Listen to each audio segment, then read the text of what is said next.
Musician John Mayer's smooth as honey voice, brooding pinup looks, and sensitive soft rock sound once made him a sex symbol. But here's a look at how his habit of oversharing turned his personal life into a tabloid free-for-all. Back in 2006, John Mayer was still looked upon as one of music's nice guys, or he was until he showed up at Los Angeles' Laugh Factory for an unexpected stand-up set. I just want to say before I begin, lovemaking is my legacy as well. The Grammy-winning rock star proved he should stick to his day job after making an ill-advised joke about his brief 2002 relationship with Jennifer Love Hewitt. Mayer told the audience he and Hewitt never made it to the bedroom because of a case of food poisoning, and the non-joke went down like a lead balloon. Mayer was rightfully criticized for objectifying his former squeeze. Really blow me away with your creativity. Mayer, who has since quashed rumors that his hit Your Body is a Wonderland was written about Hewitt, later apologized for his misdirected sense of humor. In an interview with Us Weekly, he said he was a wimp and explained, "It really was me making fun of myself." It's fair to say that John Mayer doesn't always learn from his mistakes. 4 years after he was accused of objectifying Jennifer Love Hewitt live and unprompted on stage, he spoke a little too candidly about another former girlfriend, Jessica Simpson. Speaking to Playboy in 2010, a foul-mouthed Mayer painted a picture of the I Wanna Love You Forever singer that was at odds with her girl-next-door persona. The singer-songwriter, who dated Simpson for 9 months in the mid-aughts, remarked, "That girl is like crack cocaine to me. Sexually, it was crazy. That's all I'll say. It was like napalm, sexual napalm." Seemingly without any kind of filter, Mayer continued his charm offensive, asking, "Have you ever been with a girl who made you want to quit the rest of your life? Did you ever say, I want to quit my life and just snort you? If you charged me $10,000 to you, I would start selling all my shit just to keep f***ing you." Simpson was left understandably mortified by her ex-boyfriend's comments, writing in her 2020 autobiography Open Book, "He talked about me by name in the most degrading terms." As well as addressing Mayer's degrading comments about her sex drive, Jessica Simpson also used her autobiography to delve further into their problematic relationship. And as you'd expect, Mayer didn't come off particularly well. Simpson confessed that she turned to drinking to deal with the anxiety Mayer caused her, writing, "I constantly worried that I wasn't smart enough for him. I was so afraid of disappointing him that I couldn't even text him without having someone check my grammar and spelling." I was constantly wanting to be what he wanted me to be, and he wanted me to be myself, but in a certain way. She said Mayer played with emotions by constantly breaking up and then getting back together with her. In fact, he called it off on no fewer than 9 occasions, and always via email. As Simpson recalled, "He would tell me that my true self is so much greater than the person I was settling on being. Like there was some great woman inside me waiting to come out, and I had to hurry up and find her because he wanted to love that woman, not me."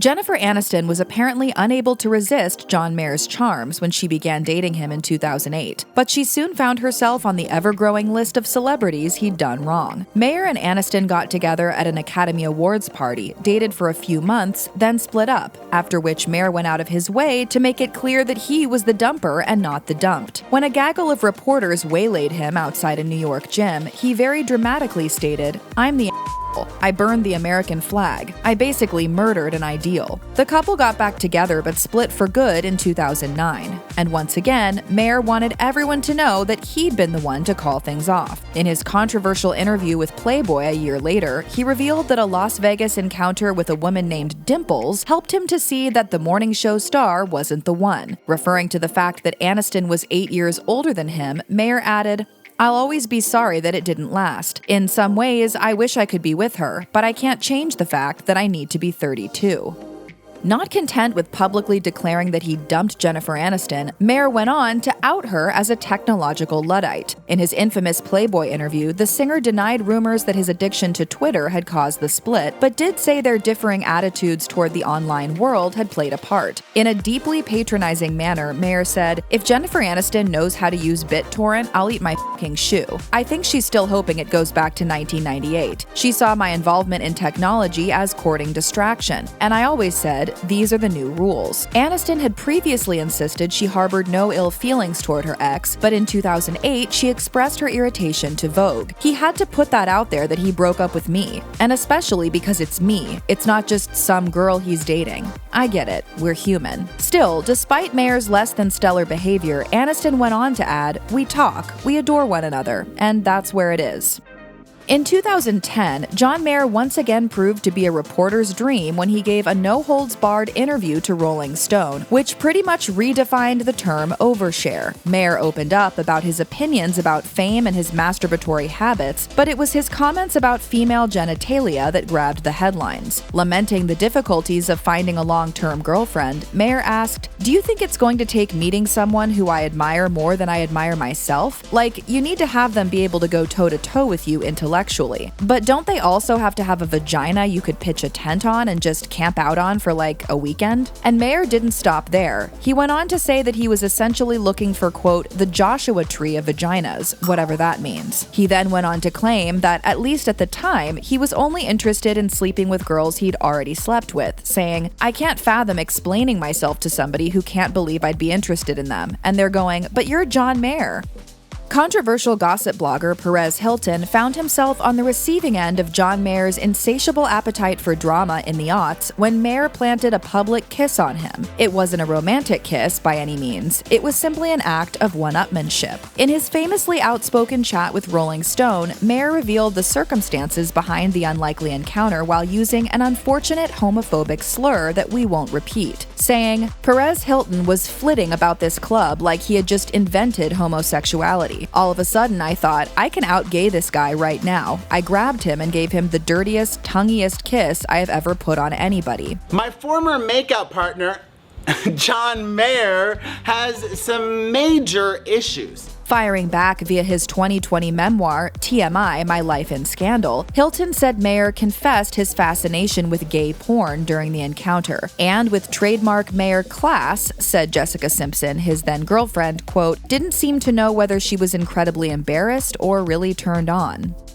The most eyebrow-raising relationship in John Mayer's exhausting romantic past is undoubtedly his brief one with Taylor Swift. The pair went from musical collaborators to lovers after recording a duet on Mayer's Half of My Heart. Swift was 19 at the time, while Mayer was 32. Their age gap was famously addressed in Swift's 2010 breakup ballad, Dear John. Swift sings, "Dear John, I see it all now. It was wrong. Don't you think 19's too young to be played by your dark, twisted games when I loved you so?" Mayer claimed the song left him feeling humiliated, which is remarkably unself-aware considering his habit of disclosing graphic details about his exes in super public forums. He complained to Rolling Stone saying, "I mean, how would you feel if, at the lowest you've ever been, someone kicked you even lower? I think it's kind of cheap songwriting." Then he hit back. 1 year later, Mayer released his own scathing song about Swift, writing, "You're like 22 girls in one, and none of them know what they're running from. I'll look back and regret how I ignored when they said, run as fast as you can." As a result, Swift fans made Mayer their #1 enemy. But during her 2023 Eras tour, the singer took the high road, saying, "I'm 33 years old. I don't care about anything that happened to me when I was 19, except the songs I wrote."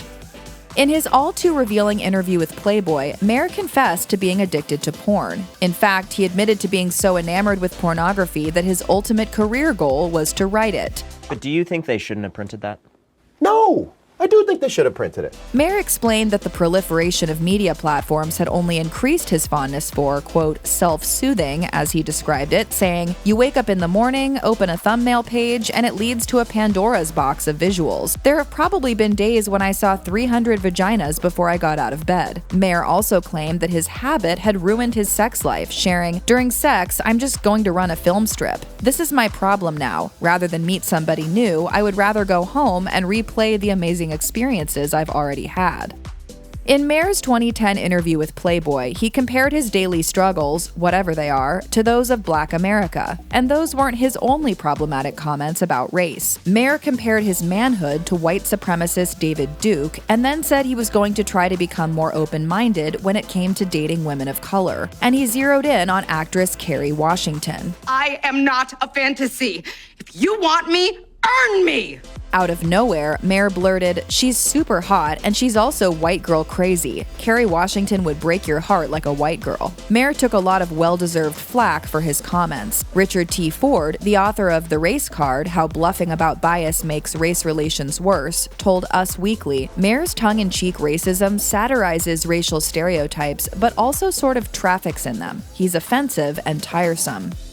2 years after making degrading comments about ex-girlfriend Jessica Simpson, Mayer backtracked, admitting everything he'd said about her had been exaggerated. But why? During a 2012 appearance on NPR's All Things Considered, he confessed, "I was going through a time in my life where I didn't really want to share what was going on, but I didn't want to be boring." To the surprise of no one, Mayer admitted during a 2018 Instagram Live show that he took full advantage of his rock star status in his heyday, but that in his 40s, he was no longer a sex symbol. Mayer mused, "I actually find that people not being into me brings a real level of reality into my life." Of course, a Mayer chat wouldn't be a Mayer chat without some form of humble brag. He made sure to let people know he could always get some, then added, "Being a famous man is somewhat similar to being a beautiful woman. There is access, there's very seldom any desire. The older I get, the less desirous I am of unsheathing new body parts."